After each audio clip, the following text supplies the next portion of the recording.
Gary, is this a little bit more like once more into the breach with the playing squad, the current playing squad that you've got for this game? Yeah, I don't know what context that sentence in Shakespeare, if that's what it was, what the context was when that sentence came out. So I'll put it in sort of my words, is that, of course, the team has got to come from the current squad, because we can't do anything, sign anyone until the 1st of January, ready for the 2nd of January.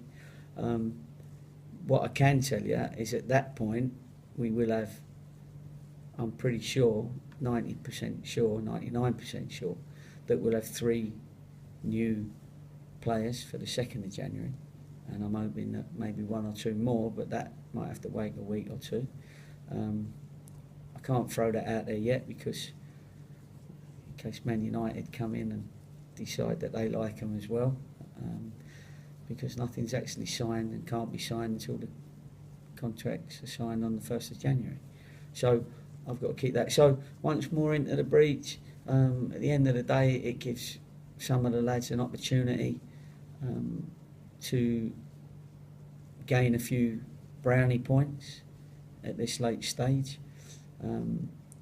Some I've already made my opinion on, and some already know, and you haven't seen around for a little while. There's a few that I've got to talk to over the next few days, and there's a few that are teetering on that brink where, you know, they can still recover, if you like, and the ones that recover, I guarantee, will be part of a group that will be stronger than we've had in the first half of the season.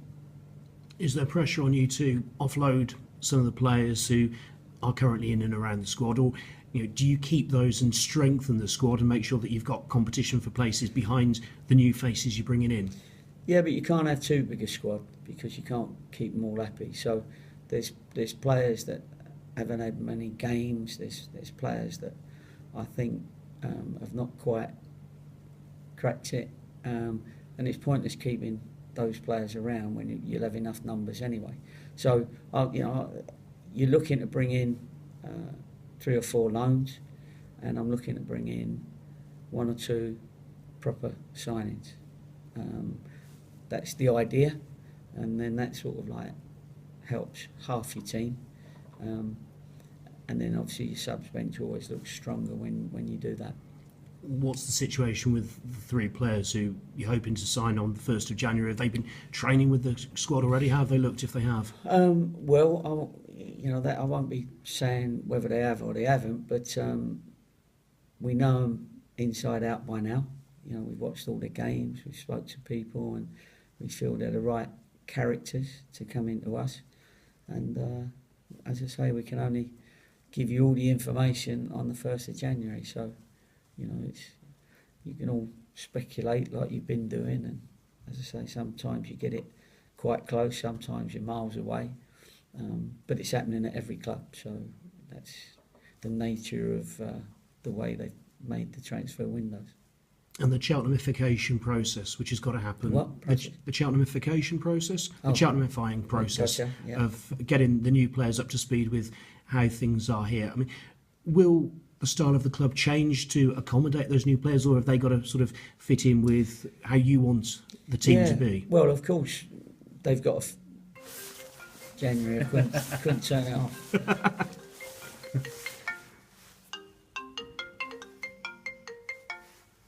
I should be taking that, but I can't because you lot are here. But anyway, that's another thing. I'll ring back in a second. All right, hurry up, because I might have lost somebody that's decent. Cheltenhamification of players. Yeah, that won't take me long, because I like to think the players we're bringing in have got a football brain, and I've already had my meetings with them. I've already shown them what we do, what I do. Can you see yourself in this group, playing this way? And they've all joined us, even though, on the face of it, we're in a precarious situation. So anyone that comes in and says yes to us is probably going to be the type of character that's happy to battle and fight and and show us that they've got the competitive qualities that we need. Wycombe obviously on a great run at the moment. Sort of game where a lot of people wouldn't give you a chance. Is that sort of a good thing in a way? The underdogs just sort of gives you something to prove? Well, I don't know. I don't think Wycombe will see us as major underdogs. It's only at the moment because of the league position. I know Gareth well. He's going to be a top manager. He was probably the hardest working and the hardest tackling right winger I've ever had in one of my teams. And he's got a team that do the same, that work hard. Akin Femra I know really well, so I know what his strengths are. It's not hard to see what his strengths are, but he's a fit lad and did great for me at Northampton. So I know him well, and they're up there. So I'm not going in feeling like the underdogs, but I know the league table looks like we're underdogs. I think every game has been close, as we showed against Barnet. The lads worked hard, tried hard, but it was just that little bit of quality when it was needed, wasn't there? And how do you stop Adebayo Akinfenwa? Because plenty of people try and not that many always succeed. You hit him over the head with a shovel in a car park. But he's likely to just take it like that and hit you over the head. Once Bayo's on the pitch, he's got this presence, and you've got to compete with that presence. Some referees think he's fouling all the time, and some don't.